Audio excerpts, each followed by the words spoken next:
up early this morning with gloom on my head. Had a big feeling to climb back in bed. Then I looked in the mirror and somebody said, wake up, wake up. It's time for you to lose the blues, and this is a very special treat. Tell it to everyone you meet, that life is all for living and love is all for giving. So this is a very special day. Tell it to everyone along the way, that this is a very special day. A very special day, and what a beautiful day it is. It is a terrific Tuesday. That means my partner, crime this morning, I have Greg with me this morning. Good morning. Good morning. How are you doing? I'm doing well. Let's see. Has I'm doing changed in the last fantastic. few minutes? No, all good. All you look good. beautiful this well, morning. Thank you. Well, you're very kind. Thank you for that. And as always, the beautiful Miss Becky White. Stop it. No, Mrs. no. Becky White. Will you please thank our sponsors this morning? Mediview Healthcare, Walmart, Salem Crossing, Hoosier Uplands, Americans for Prosperity, Mama Rose's, Foxburley Wealth Management, Dr. Black's Eye Associates, and McAllister Land Consulting. Yay! Thank you to our great sponsors and allow us to come here every morning. What a beautiful morning it is, and if you're not hitting that sunrise of a morning, set your alarm, pull back the curtains, pull back the blinds, tear them down, let that sun shine in. It is going to be another hot one, though. 72 right now. And it's going to be, we're in that danger zone right now, where it's very, very hot. Going to be hot today. Yeah, we got another warning from the National Weather Service that it's still summer. Yeah, definitely. Well, and then, last week we had a little bit of cooler temperatures and everybody's thinking a little bit of fall, but it's game on. We're reminded. And it does this all the time. It does it every year. We always have to be reminded. And so, yes, we are still officially into summer. We're on, go ahead. We'll have heat indexes in the low hundreds today. Yeah. So if you're pregnant, a newborn, a child, or have a chronic illness or elderly, then watch out. Stay out for the heat, yeah. Well, and also for those working, making sure you drink your water, take breaks every so often, and just be careful out there. Also check on everyone and make sure everybody's doing okay. That's a good idea. Yeah.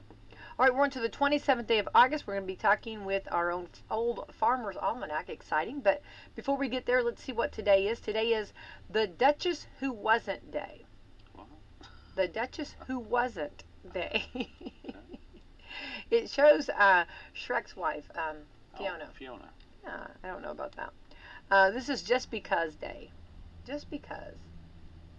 Okay, I did that just because. Ooh, Kiss Me Day. Here we go. I like that. National Banana Lovers. I think of the Minions. Banana. You love bananas. I like bananas. Yeah. National Petroleum Day. Okay. National Pots de Cream Day. Pots de Cream Day. It looks like what's that stuff that we like? It looks like what you get on the boat, the little... I know, that's what I was thinking. What's that called? Cream... What do they call it? Lava cake? No, that does not look like lava cake. That looks like the other, where it's like the pudding underneath. It's kind of like at the top. It's kind of a hard...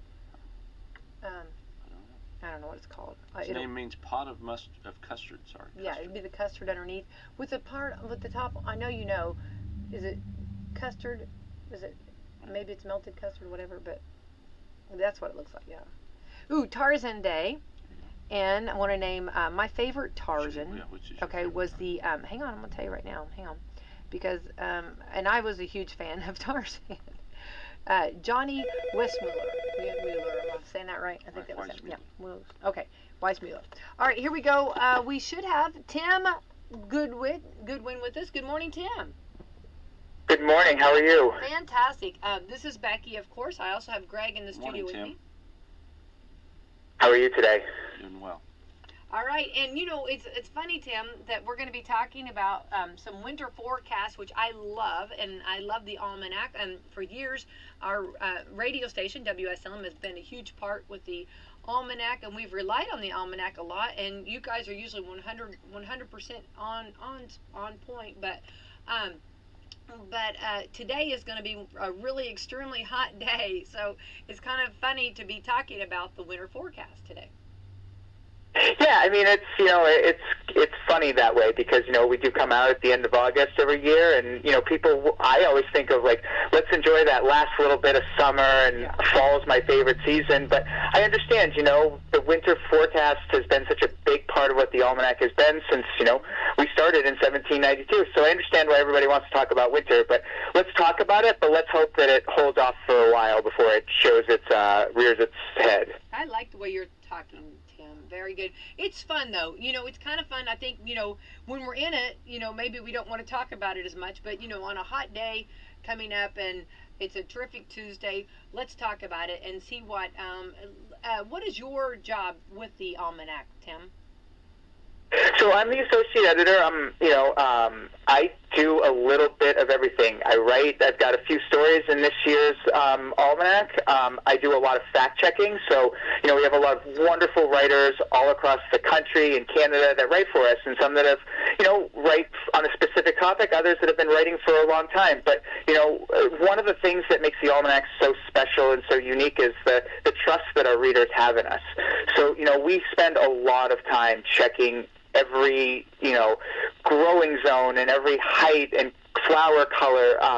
So, it's an extensive process. So I do a lot of fact-checking. We proof everything multiple times. Everybody gets their eyes on it so many times. Those calendar pages that you see in the middle, the left-hand calendar pages, I comb through all of that data every year, making sure that it makes sense, that it flows right. I'm in charge of editing the some of the astronomy pages, so all the skywatch on the top of those left-hand calendar pages, the eclipses. Basically, you look at the Almanac, I've had a part in it some way, shape, or form. Right. And then do you find, I don't know, how long have you been with the Almanac? It's almost 3 years. Okay. It's very, very little amount of time for most people who have been with Yankee Publishing, which is our company. People come to this company and they stay until they retire for the most part. I love that. But do you feel like right now, like the day and age that we're in, you have to be so transparent. Because everybody challenges everybody so much, it seems like. Absolutely, yeah, and that's why we go through such an extensive process, because now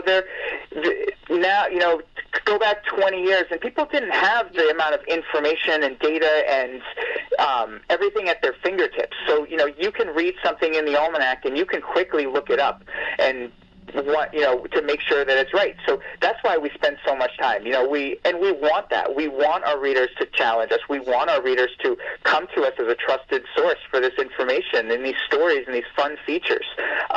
That's what makes the Almanac so special. It's a yearly periodical. So we can't come out in a day or two and say, "Oops, sorry, we got that wrong."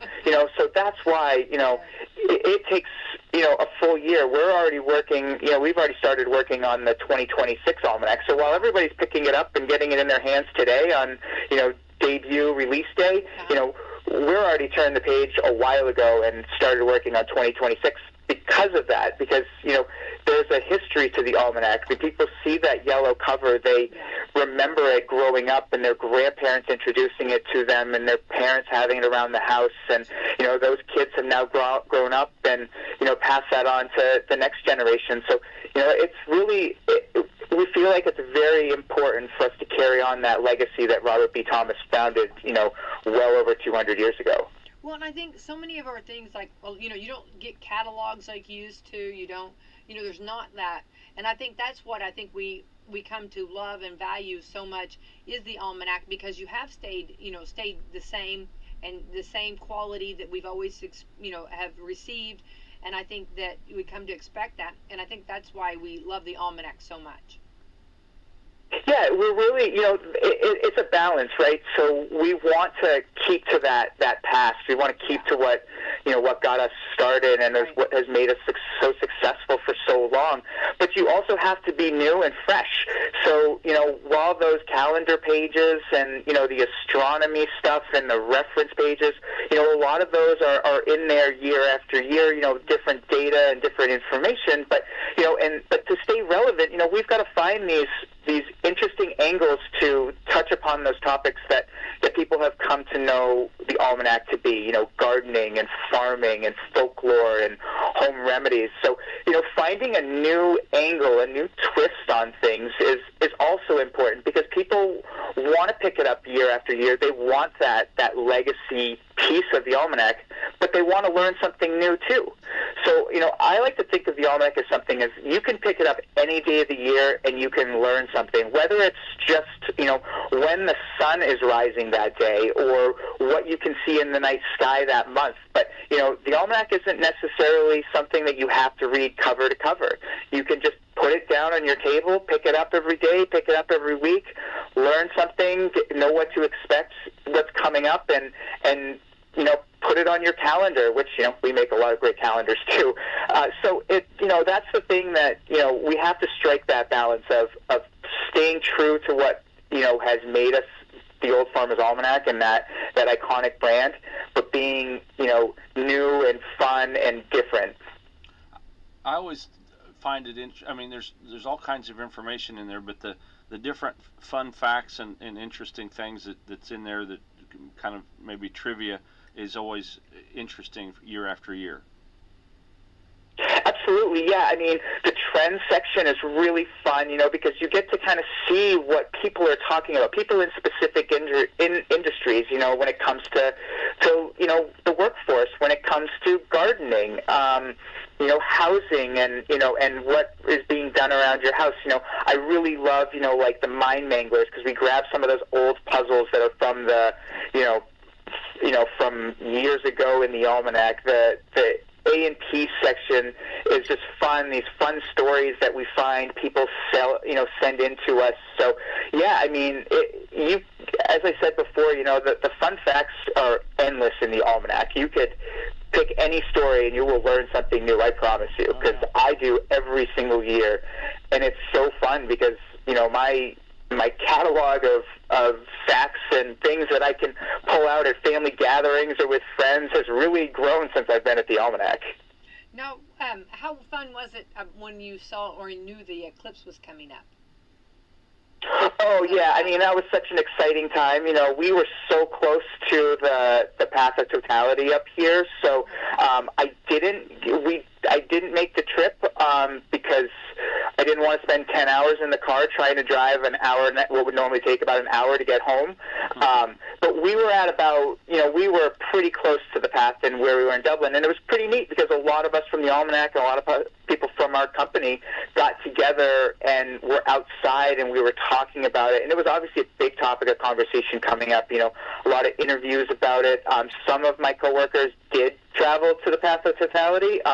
One, she couldn't find a hotel room in New Hampshire, Vermont. She ended up having to go to Montreal, was the place, and she booked it a year in advance. So obviously it was something that was super exciting for a lot of people. After the fact, when I saw it, I totally wish that I would have gone to the path of totality, because it's one of those things that you're like, oh, I'll catch the next one, and then you look and you're like, well, the next one's not for 20-something years. So but yeah, it's one of those moments that people say, you've got to experience because there's nothing like it. Tim, you better eat your vegetables, okay? Just stay healthy for 20 more years, okay? I try to. Okay, good. Well, I think the Almanac, what's like when you're writing a story and trying to figure out, because like I know like with me, of course, I have a tendency sometimes to overthink. But like, are you like, maybe, there's so many ways you could play this. How do you decide what you're going to, because I'm sure you've got 1,000 things that you could put in the book, but you have to, narrow it down. How do you decide what's the year that this should go in, or what's the topic this year? Yeah, we, every year, and it's usually before this 2025 Almanac came out, we had a story meeting about the 2026 to talk about, like, what is everybody thinking, bring your ideas to the table, and then, my editor, Carol, she collects all of our ideas and starts kind of trying to put those pieces of the puzzle together. A lot of times writers will come to us and say, hey, I've got this great idea for a story. Other times it's, picking a category like, hey, sports, like what could we do that's a little bit different? We had done a couple hockey stories recently, and the idea of baseball came up. Well, how could we do something that's a little bit different?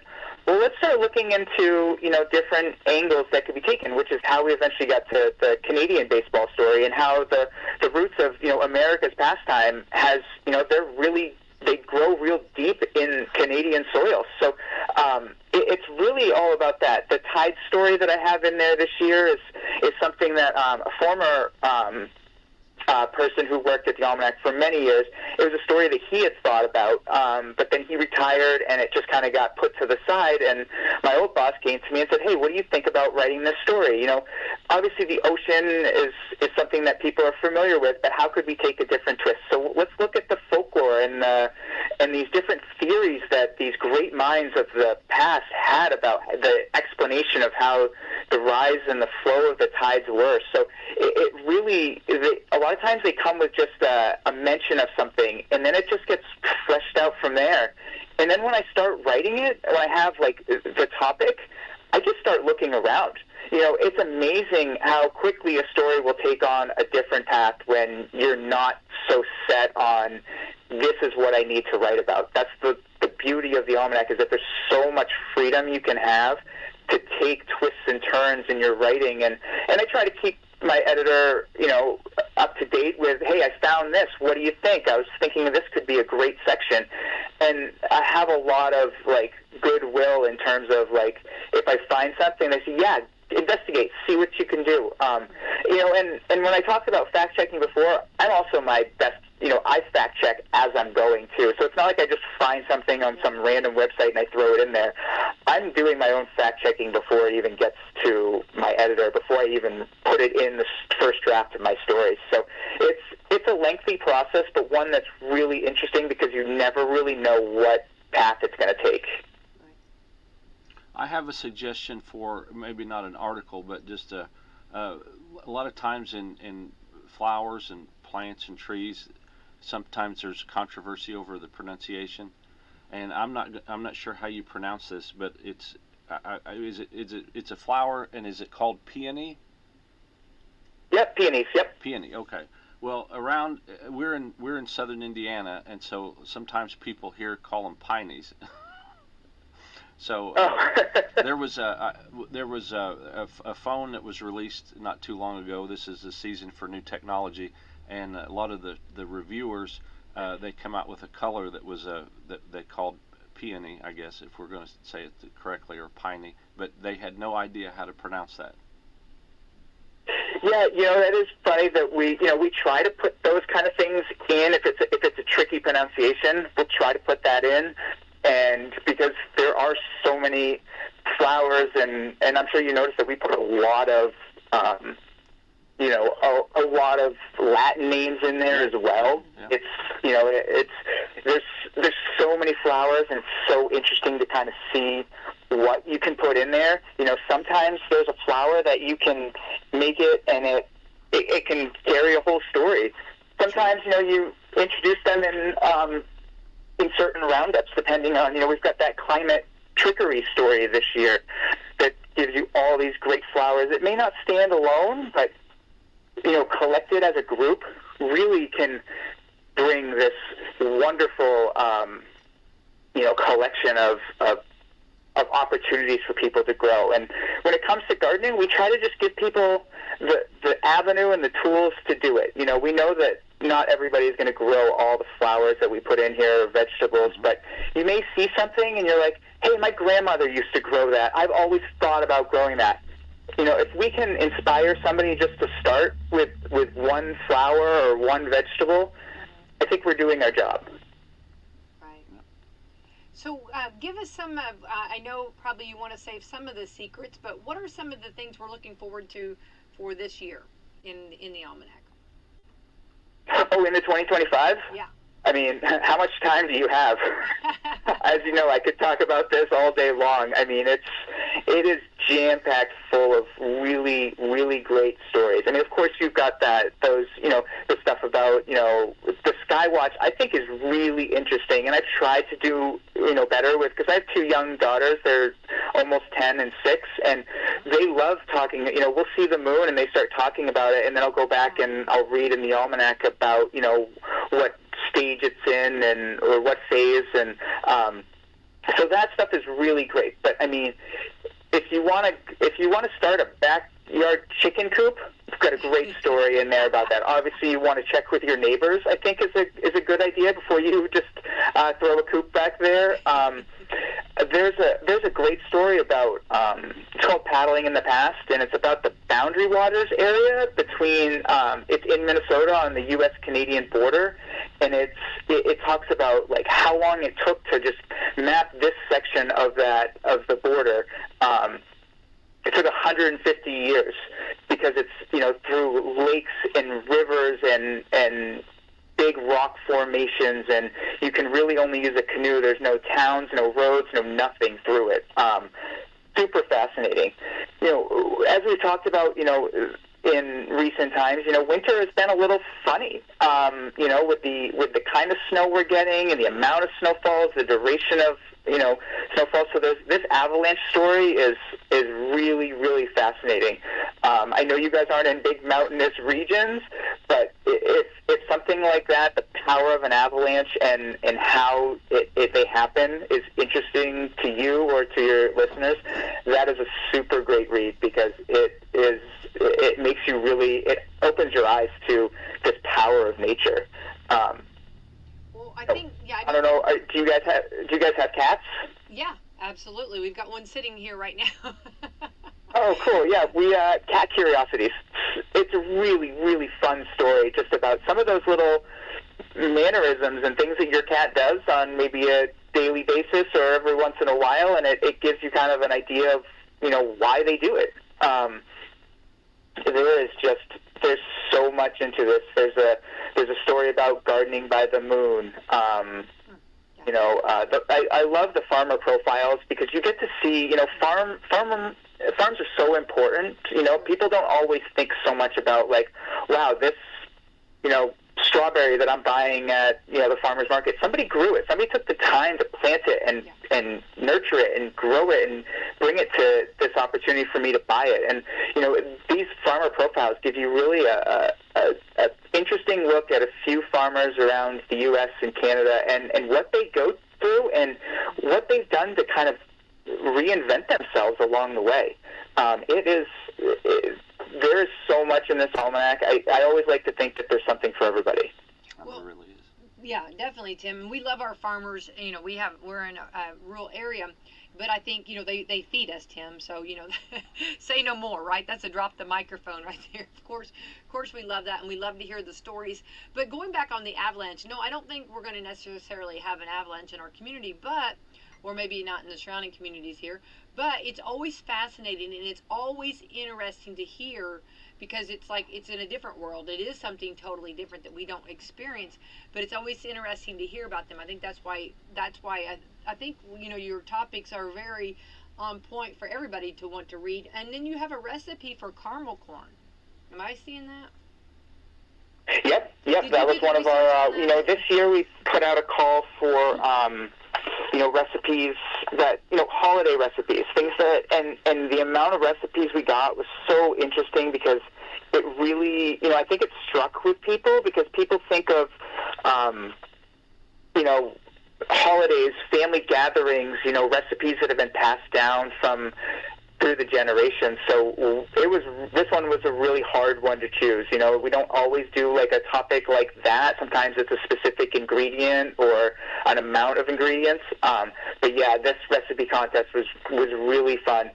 And we test them too. We narrow it down to a certain number of recipes, and then everybody takes one, they make it, we bring it in, we have a kind of a potluck for lunch one day, and everybody votes. So it's we're not just taking these recipes that people send in and throwing them on a page and saying, go ahead and make them. We're actually taking the time to make them and make sure that they taste good, the ingredients are right. But yeah, that caramel corn was really good. So I would definitely urge people to make that. Well, if you need like a research department that you need, and I will work for free. If you want me to be, on the tasting committee, I just want you to know of my services. I just want to put my services out there, okay? That I would do that. Absolutely. We always love testers. Yeah, that's what I would do, and maybe a T-shirt, throw a T-shirt my way, and I would be fine. I work for T-shirts or food, so. But the food, yeah. My wife is one of the greatest ambassadors with our T-shirt because she got one and she wears it everywhere. She wears it to the school that she works at, and people always ask her about it. So our T-shirts are a great way to get the word out for people who may not know about the Almanac. I love that. Yeah, definitely. Yeah. Well, I think and I love the recipe ideas, and everybody's always looking for different. You've got such a variety. I think you've hit every point just about, right? I mean, I think you just keep getting more and more, in each almanac. Yeah. Again, like we've got to foster that curiosity in people. We can't just have like, here are 5 vegetables you should grow, and then just exactly how to grow them. Like, yeah, that's great information, but we've got to touch upon, a lot of things and in a different way.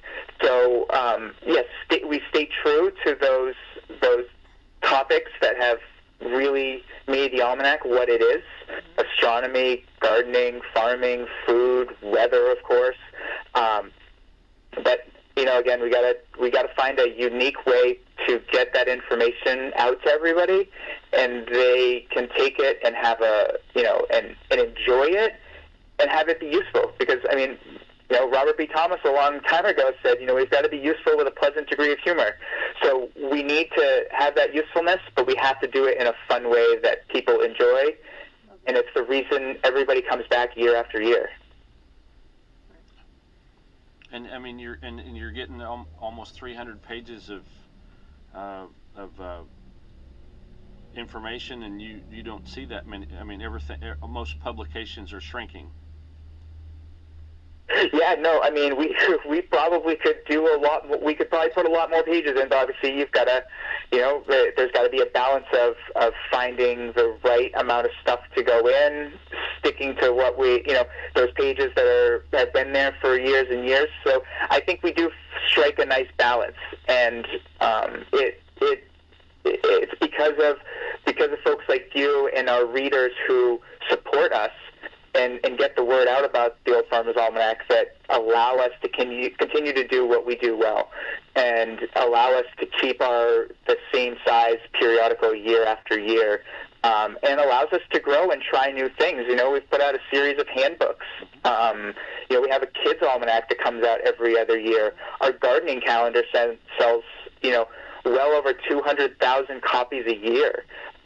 So, it's because of everybody out there that knows the Old Farmer's Almanac brand and spends their hard-earned money on it that allows us to continue this legacy and this tradition that has spanned since 1792. Haven't missed a year yet, and don't plan to anytime soon. Love that. And they make good gifts, too. If you're looking for somebody or wanting to get something that's useful or, practical, they make a really good gift. They do, and obviously, the cost of everything has changed so much in the last few years, and same for us, we've adjusted our prices slightly, but only a little bit, because we know that, sometimes an increase can change somebody's mind if they're gonna buy it or not, and we want to keep things affordable and available to everybody. It is a great gift, and I know we hear from people all the time that say that they buy it for their nieces and nephews every year, or they buy it for their parents every year.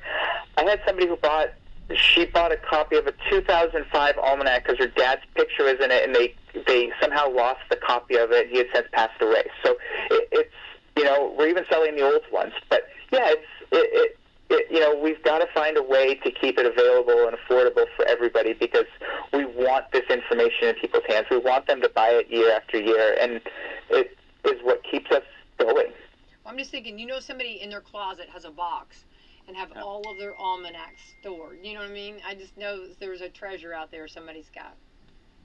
There are people that write in that say they have every almanac on their bookshelf back to X year. Oh, It's, you know, and a lot of people who have started a collection will buy the hardcover edition just because, you know, it does take a little bit more of a beating than, you know, this one. I mean, the 2025, the amount of times I've looked through it to get things, I've only had it for, you know, a month or so, because we get it early from our printer, but it's already pretty beat up at this point. So I can only imagine, you know, other people who are reading it, you know, throughout the year. It's well worn. We'll say that for sure. So, you know, we've been cleaning up our offices and going through our archives, and we've got a ton of old almanacs, and we're going through and making, you know, sets and stuff. So we know that people save them. We know that people want them and have them, you know, to go back and refer to. And it's nice to have a good collection of them, because no year is ever the same. Right. And that's for sure. That is true. What about like health too? You know, are you feeling that, you know, we were seeing more people maybe doing more, I guess, homesteading, if you will, maybe more natural, and I'm not, you know, I've got friends that are doctors, so I'm not knocking the medical, but also, you know, trying other alternatives. Are you finding, is that something that you tried to focus on too, Tim? Yeah, home remedies and advice has been a long-standing thing. I think we did a lot more of it, you know, in the early days of the Almanac, because at that point, you know, their doctors weren't as readily available. There weren't as much, you know, the medical technology wasn't there, so people relied on home remedies and, you know, and advice from others for certain ailments and certain eating styles. So yeah, I mean, we still try to stay true to that. You know, we've, you know, in the Almanac, you know, for home remedies, we've got, you know, something about the health benefits of drinking tea. You know, there's, as you mentioned, a really hot day where you are coming up. You know, some people don't have air conditioning. So we have a story about how to be cool, you know, when you're not. So like when you don't have that AC possible. You know, so there's some interesting information about things that you can eat and things that you can drink that will help you stay cool, different tips. So, yeah, I mean, if you go on almanac.com, there's tons of home remedy stuff there and advice. We can only put so much, you know, in our book every year, but I urge people to, you know, if you like what you find in the Almanac, go on almanac.com, because there is so many great articles, information that you could spend hours and days and weeks going through. Love that. I love that, Tim. Yeah, I always like to see, you know, and maybe you follow some of them, maybe you don't, but you know, it's always interesting, and it's kind of, you know, some of the different combinations, and sometimes, you know, they really are helpful.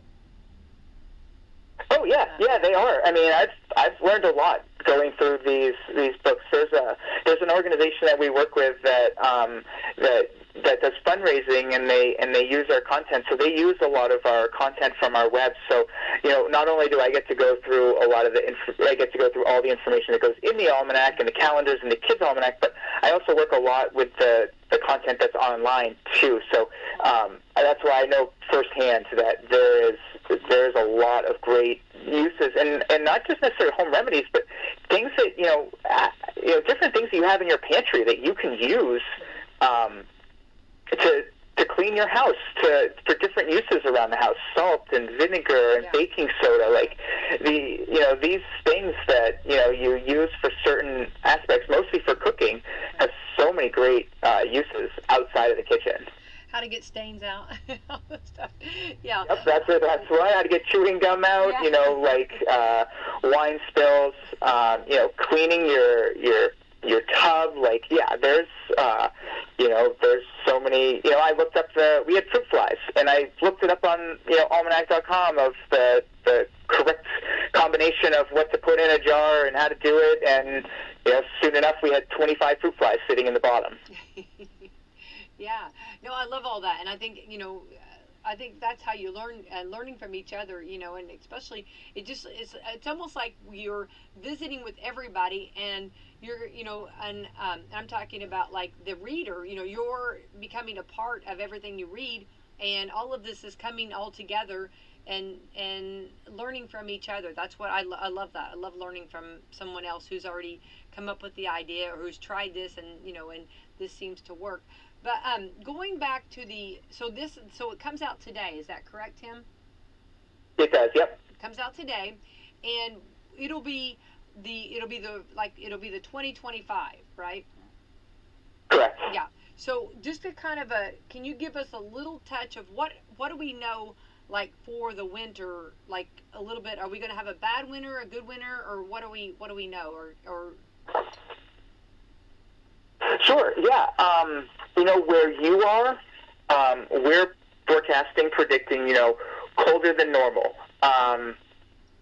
Coldest periods we're looking, it'll be a little bit earlier, I'd say, starting, late November, but then it won't be as cold, until that late January, early February range, and some in later February. Precipitation will be below normal, but, for places in the area that do get snowfall, it will be above normal. So it's it's really I would expect some cold conditions at spots, but the great thing is that at least here we've had some nice opportunities where it has been cold and snowy. We're in New Hampshire, and then we get those warm spells, which are welcome when you're in that December, January, especially January. You're coming out of the holidays. It's dreary. Winter's still got a few months left. It's that, and I'm looking. It's going to be a little chilly. Around Christmas time. Colder towards the very end of the year, but then the beginning of the year, we're looking at it'll start to turn a little warm and be mild actually for the first couple weeks of January. So that's something to look forward to once you get out of the holidays. But unfortunately, you get back into once you turn towards that second half of January, it's going to turn cold and then be pretty cold. Oh, okay. Well, I'm one of those. I do like snow. I like to go sled riding. I like the whole the snowman building, all of that. And we actually kind of need a really cold winter. We have a lot of, I think, I don't know if this is just a wise tale, but, with the insects that we have a lot of insects and stuff that maybe, hopefully those cold winters will do away with some of them. Yeah, I always like to think, I'm guilty of it too. We all complain about winter when we're in the middle of it.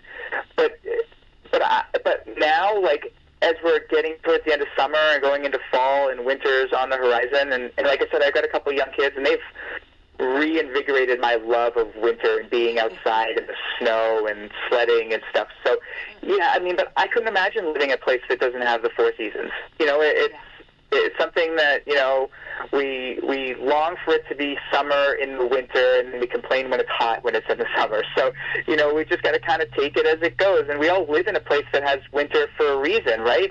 There are aspects of winter that are beautiful and enjoyable. And we just got a puppy a week and a half ago, so that will be an interesting twist and turn once winter comes around for us. Definitely. And yesterday was National Dog Day, so congratulations on your puppy. He got plenty of love, that's for sure. I'm sure puppy love is a real thing for sure. Well, I think, Tim, you, of course, I'm kind of, maybe wanting to know about wardrobe too. So it looks like we're going to, those heavy sweaters and heavy coats will come into play. But I think, this time of year, you have that where people are ready to start the pumpkin spice, and then you have some of those that, on the other hand, are saying, pull back, let's enjoy summer. So we've kind of got a divided, area here, but it's always fun, and definitely it's fun to listen to. And your forecast with winter and your forecast a lot with all of the temperatures, with all the seasons, are just usually spot on. That's what we like to hear. You are.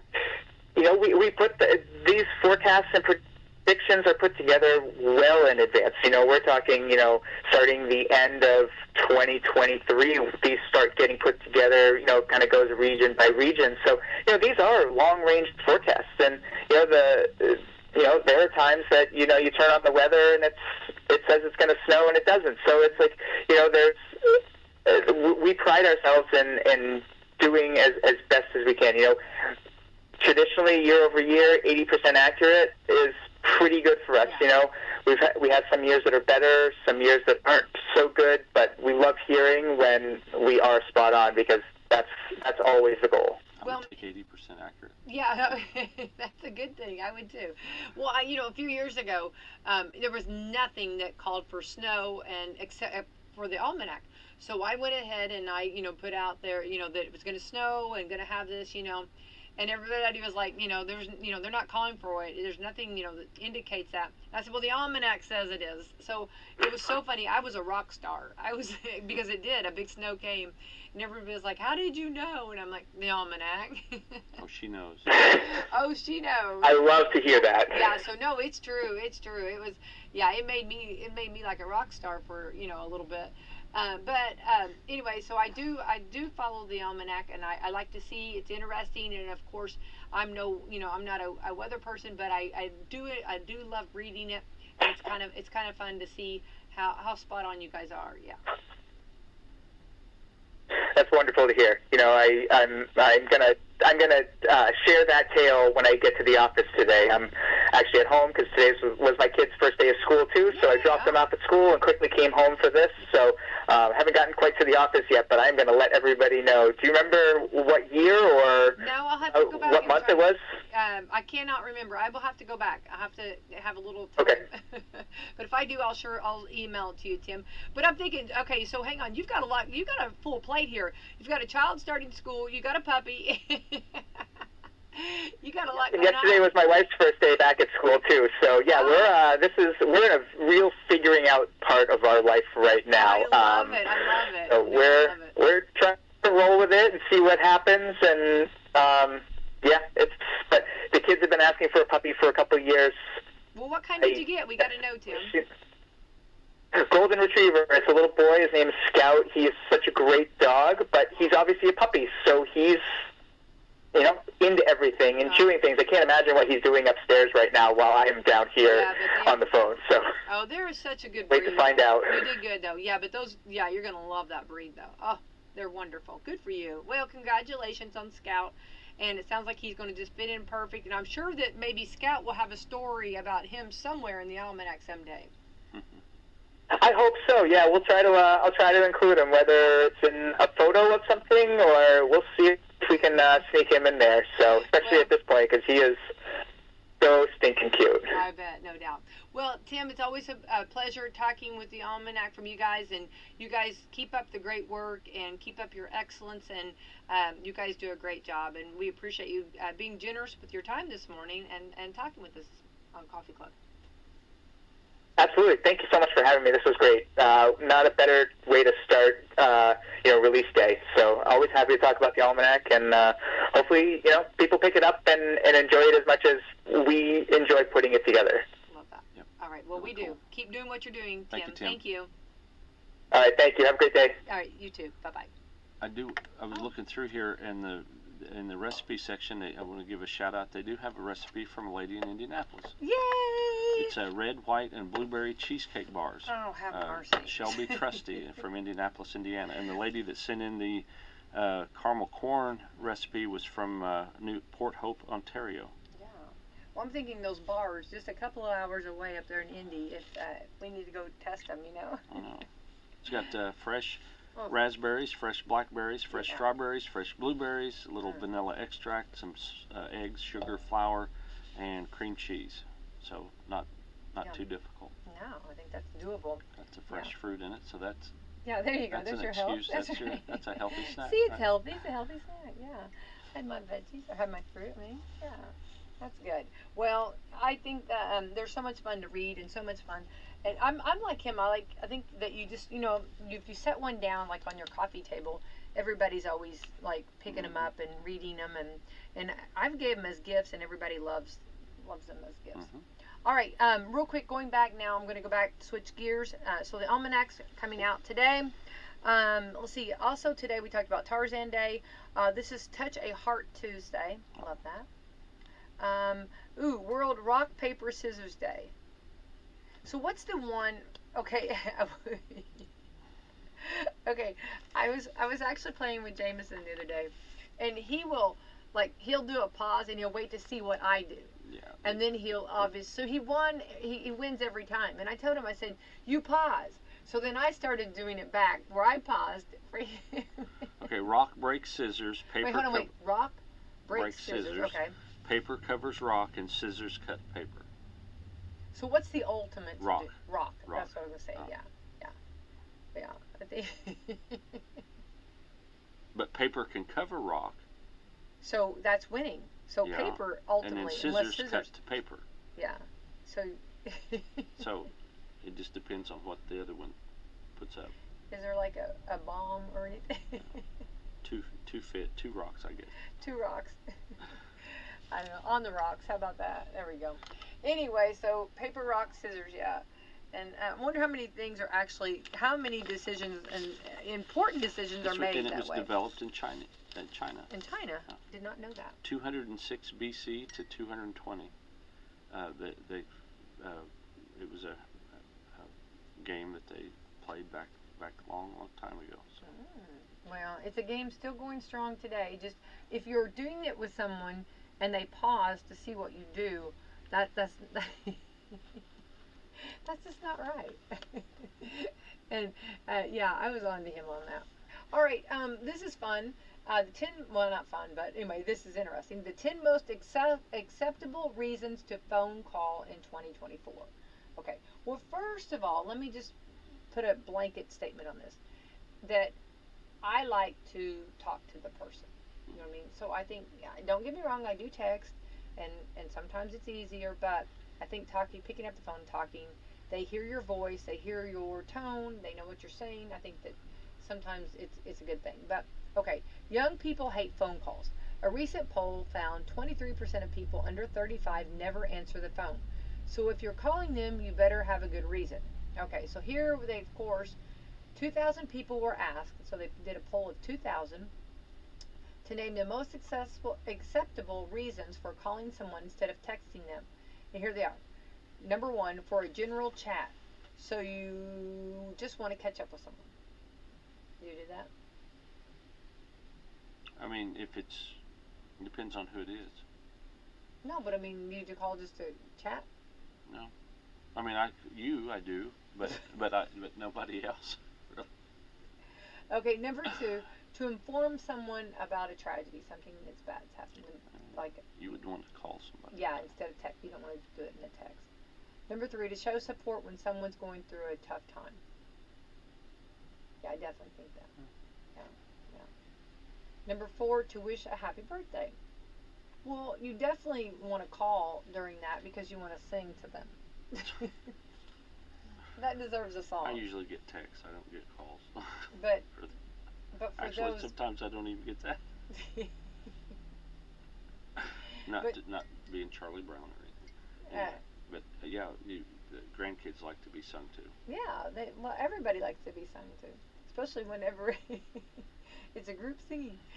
Number 5, when you're running late, like you're driving and can't text or want to make sure you don't miss your text. Well, first of all, texting and driving you do not do. No.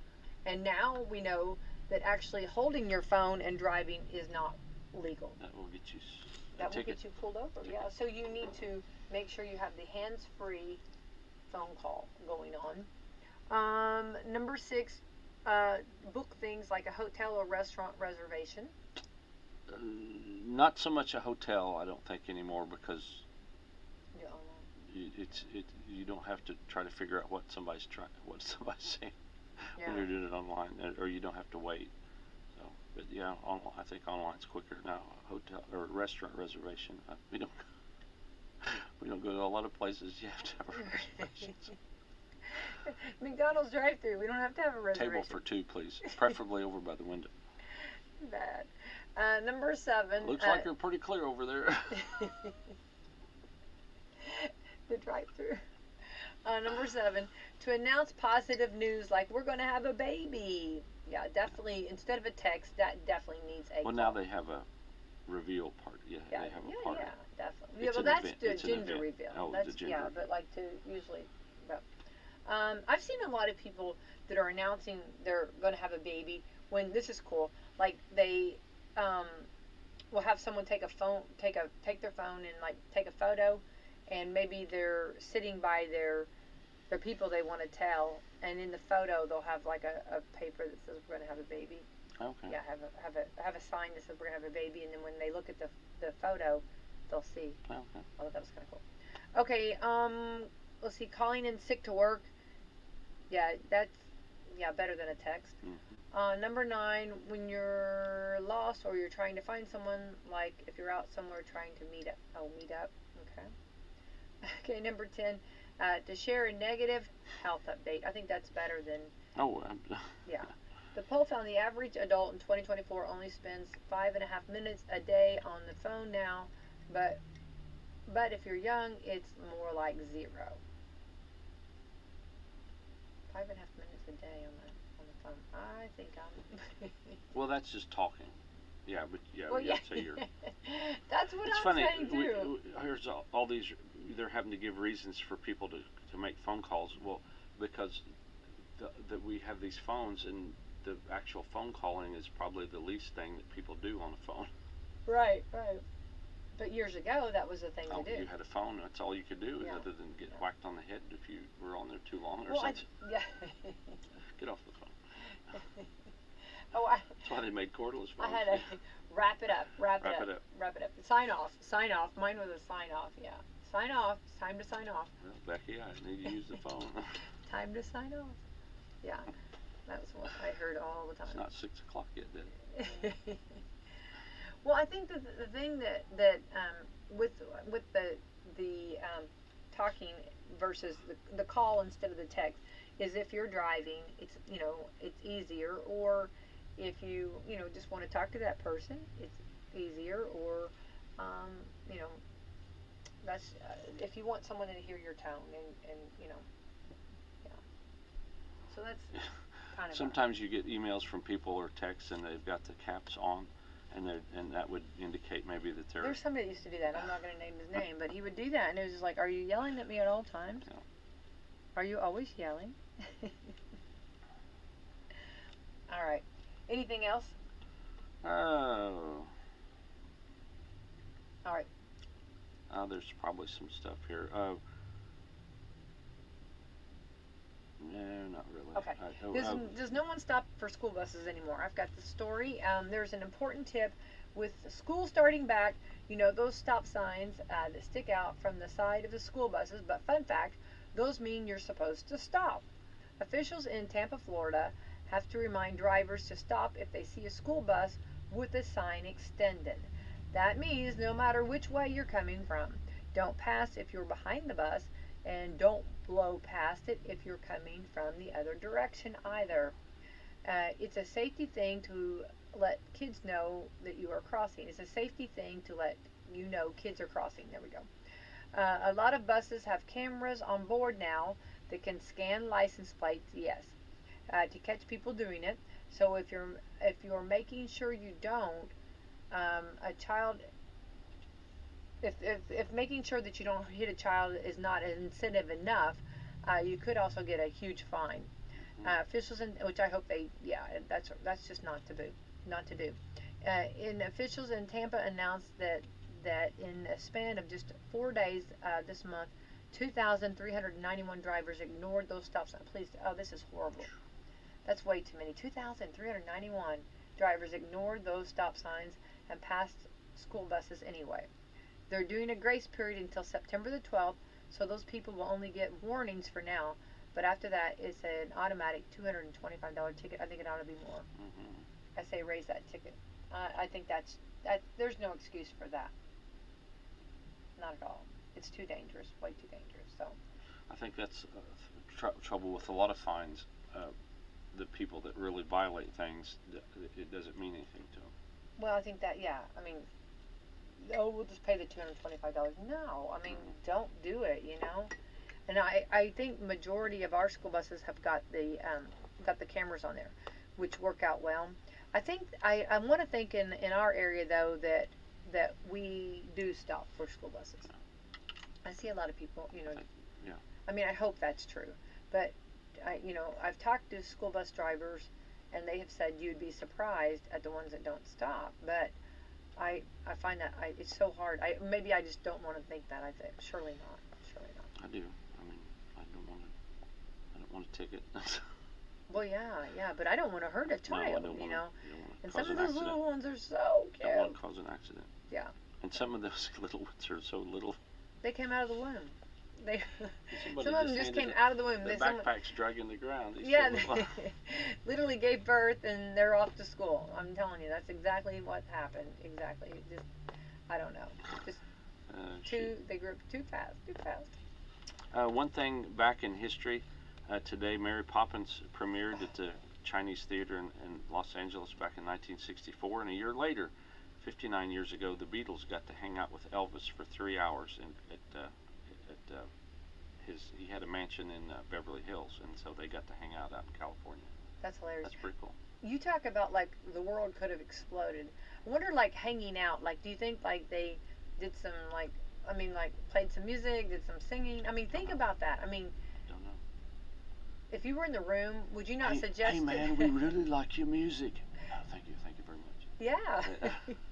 But like, okay, like if I was in that room, I would suggest, here's a microphone. Does anybody want to do some singing? Let's do some stuff, right? Wouldn't that be, right? Yeah. Talk about worlds coming together, colliding, right? Yeah. You generally don't think about, groups coming into contact with. I wonder, like, if you could talk to Elvis after that.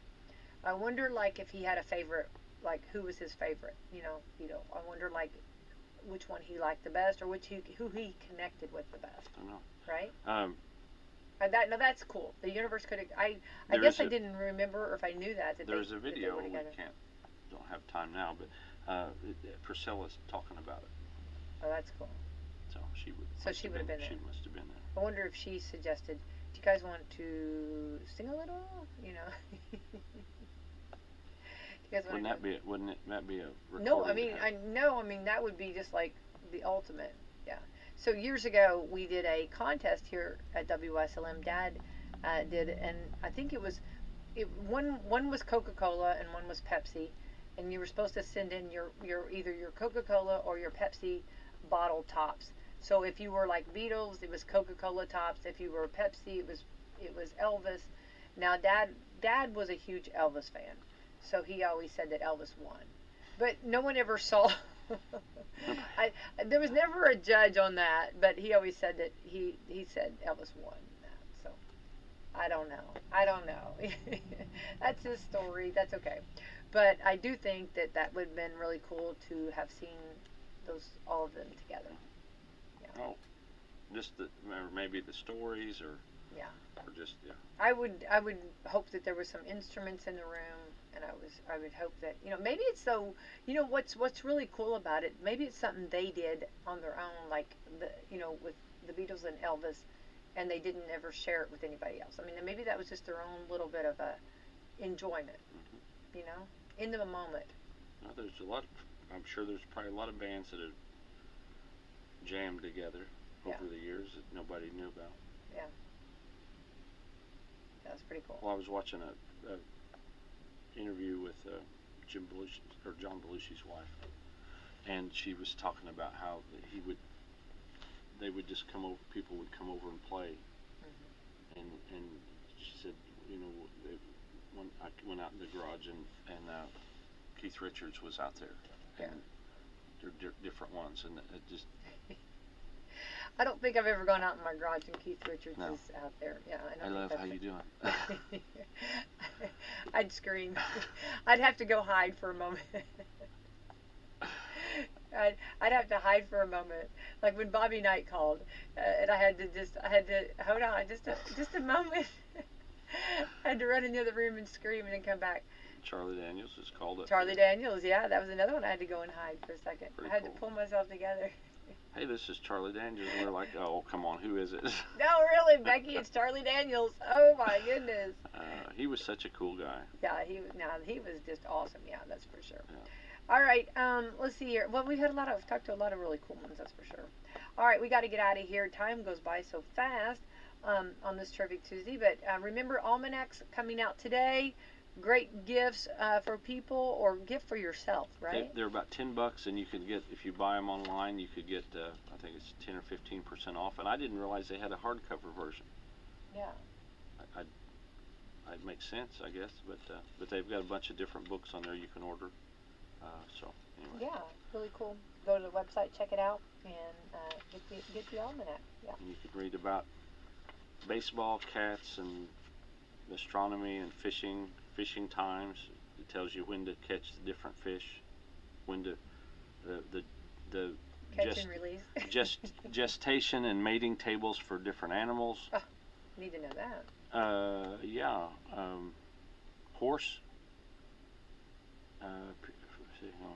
Number of gestation, almost a year for a horse to have a baby. Yeah. 336 days. Almost, 9 months is, quite a bit. The elephant, I think, is the longest. I think it that was over a year. I can't remember what they said the elephant was. Yeah. Rabbits only 31 days, so they're out there just making the bunnies. Sheep are 147 days. Oh. Cats 63, dogs 63. Goats 150 days, and a cow's 283 days. So that's about a year or two. So they have them, I guess, just once a year. Yeah. All right. Well, let's thank our sponsors this morning. Yeah. McAllister Land Consulting, Dr. Black's Eye Associates, Foxburley Wealth Management, Mama Rosa's, Americans for Prosperity, Hoosier Uplands, who you talked to Melissa yesterday, yes. Salem Crossing, Walmart, and Meadowview Healthcare. Brad will be in tomorrow. He will be, and we'll be Education Wednesday. Yeah. Also want to remind everybody, today's Tuesday. This is actually the Tuesday afternoon. I'm trying to find the time for sure. McDonald's will have their Happy Meals for $3. Was it 4 to? I think it's 4 to 6. Is it or 4 like to that, or 4 to 8? Hang on, I've got the time down. Anyway, Salem McDonald's will be doing the $3 Happy Meals. So if you're looking for a quick supper tonight or something, or grabbing something for the kids. Wait, I think it goes, hang on, I know I wrote it down, but it's here somewhere. Also, while you're looking for that, the Reds play host Oakland tonight at 6:40. I think tonight's after the game is that there's a country concert after the game. Oh, yeah. For sure. Think of who it is. Anyway. Well, then Google that I think it's tonight. All right. It's either tonight. It's one day this week. Right. There's sometimes you go to the game and you stay around afterwards, and Thomas Rhett, and it's not tonight, it's the 29th, so sorry. Okay. So if you go to that game, there's a benefit concert after that. Yeah, and Not which sure they what put it's on some benefiting. great concerts. They put on some great concerts. What is it benefiting? Love One International, which transforms the life of children and families in Uganda through life-saving medical care and preservation. So everyone that goes to the Reds game can stay around for the show. Definitely. And this is also Tuesday. Papa John's, you can get some good specials for Tuesday for Papa John's, and also Happy Meals at McDonald's. So I got some really good deals for food. There we go. All right. Let's thank our. We did thank our sponsor. Sorry. Sorry about that. I was thinking about those Happy Meals. Okay. Thank you. Yeah. Well, you can do the Happy Meals, and then you do the $5 meal for like the adults. So like you and your spouse could do the adult meals, and then get the Happy Meals for $3 for the children. That's a win. And I'm sure that if you have the app, you get something free too. So. Oh yeah, you get points, and you can get free stuff, and then you get, what is it, like 20 or 30% off of your order if you spend so much, which. Yeah. Right. For sure. All right. Well. Yeah. Grab the app for sure. Yeah. All right. We're gonna get out of here. Have the best Tuesday ever. Best day. If it's the first Tuesday of the month, then you know it's Customer Appreciation Day at our local Salem, Indiana Papa John's Pizza. Get a hand-tossed or a thin-crust large 2-topping pizza for only $6.99 the first Tuesday of every month. Use promo code CAD2022 when ordering online at papajohns.com. Or order 2 and get it delivered. Call 812-883-3369 or stop by the corner of Main and Hackleberry Streets for your hot, fresh pizza today. Better ingredients, better pizza. Papa John's. Give Du Bois County Tire a call. Big or small, big.